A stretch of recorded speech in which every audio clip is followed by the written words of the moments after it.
உன்னுடன் நினைத்தாய் அங்கு சேரும் ஐம்பூதத்து வியனுலகமைத்தாய் அனைத்துலகமும் வண்ண களஞ்சியமாக பல பல நல்லழகுகள் சமைத்தாய் எங்கள் இறைவா இறைவா இறைவா என்ற பாரதியின் கவிதை வரிகளோடு என்னையும் இவ்வுலகை படைத்த இறைவனுக்கும் உங்கள் அனைவருக்கும் முதற்கண் என் வணக்கத்தை தெரிவித்துக் கொண்டு போதைப் பொருள் ஒழித்தல் என்ற தலைப்பில் இன்று உங்களிடையே பேச இருக்கும் நான் குட் சமாரிட்டன் மெட்ரிக் மேல்நிலை பள்ளியில் 10ஆம் வகுப்பு பயிலும் மாணவி சாய்ஜயனி மலர்வண்ணன். இறைவன் இவ்வுலகை நாம் நன்றாக வாழ்வதற்காக கொடுத்துள்ளார் என்பதை நாம் நினைவில் கொள்ள வேண்டும். சிந்தித்து பாருங்கள், நன்றாக சிந்தித்து பாருங்கள். வாழ்வதற்காக கொடுக்கப்பட்ட இவ்வுடலை நாம் போதைப் பொருட்களுக்கு தேவையில்லாமல் அடிமையாக்குகிறோம். இது சரியா?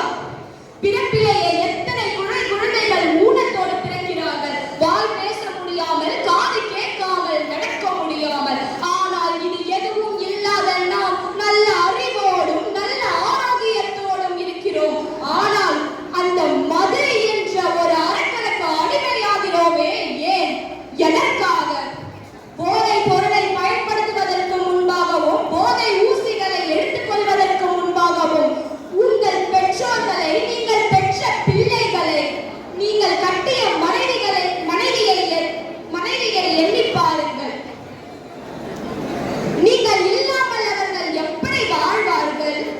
நீங்கள் இல்லாமல் அவர்களின் கண்ணீரை துடைப்பதற்கு யார் இருக்கிறார்கள்? என்னை மன்னித்துக் கொள்ளுங்கள், தெரியாமல் நான் மனைவிகள் என்று சொல்லிவிட்டேன். இவர்கள் நீங்கள் இல்லாமல், நீங்கள் போதைப் பொருட்களுக்கு அடிமையாகி நீங்கள் இல்லாமல் அவர்களின் கண்ணீரை துடைப்பதற்கு யார் இருக்கிறார்கள் என்று சிந்தித்து பாருங்கள். மது மது மது அறிவை கெடுக்கும் மது, உயர்வை குலைக்கும் மது என்பதை எண்ணிக்கொள்ளுங்கள். மற்றும் if you take drinks, it affects your body. Not only that, it also affects your nearby ones. Remember that in your mind. என்பதை நன்றாக தெரிந்து கொள்ளுங்கள். மதுவினால் கள்ளக்குறிச்சியில் இன்று எத்தனை குடும்பங்கள் நிற்கிறார்கள், எத்தனை குடும்பங்கள் கதறிக் கொண்டிருக்கிறார்கள். அது மட்டுமா, போதை ஊசியினால் எத்தனை குடும்பங்கள், எத்தனை பேர் தவித்துக் கொண்டிருக்கிறார்கள். Dream, dream, dream. You have to dream before your dream comes true. என்ற அப்துல் கலாமின் வார்த்தைகள் எங்கே எங்கே? வாழ்வில் முன்னேறுவது எப்படி என்று சிந்திக்க சொன்னால் வாழ்க்கையை மறந்து ஆனந்தமாக இருப்பது எப்படி என்று அல்லவா சிந்திக்கிறார்கள் இன்றைய இளைஞர்கள்.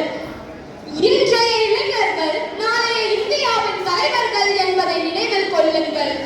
இன்றைய இளைஞர்கள் நாம் நாளைய இந்தியாவை ஆளப் போகிறோம் என்பதை நினைவில் கொள்ளுங்கள். அப்படி என்றால் என்ன செய்ய வேண்டும்? போதை பயன்படுத்துபவர்களுக்கு போதை பயன்படுத்தக் கூடாது என்ற விழிப்புணர்வையும் போதைப் பொருட்களை ஒழிக்க வேண்டும். தாயின் மணிக்கொடி சொல்லுங்க ஜெய் ஹிந்த். தாயின் காத்திட தன்னல போக்கிட சொல்லுங்க ஜெய் ஹிந்த். என் இந்திய தேசம் இது, ரத்தம் சிந்திய தேசம் இது, காந்தி மகான் கண்ட கண்ணிய பூமி இது. என்ற மகாத்மா காந்தியின் வழியில் வாழ்வோம், போதைப் பொருளை ஒழிப்போம். நன்றி.